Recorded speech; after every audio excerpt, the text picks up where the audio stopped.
Isang gabi ng kasiyahan na nauwi sa isang bangungot na hinding-hindi malilimutan. Ito ang Ozone Disco, isang sikat na nightclub sa Quezon City noong dekada 90. Maraming kabataan ang pumunta rito, naghahanap ng saya at ligaya. Ngunit noong gabi ng March 18th, 1996, ang dingding ng kasiyahan ay naging pader ng trahedya. More than 350 katao ang nasa loob ng club nang magsimula ang sunog.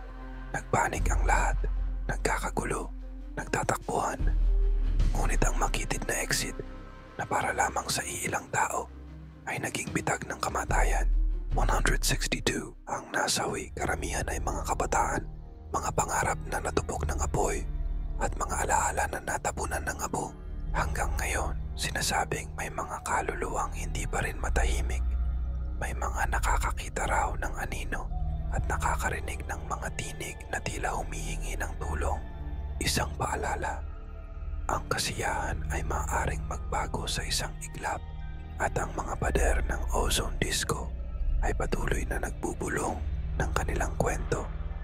Isang kwentong nag-iiwan ng kilabot at takot sa bawat nakakaalam. Handa ka bang malaman ang buong katotohanan?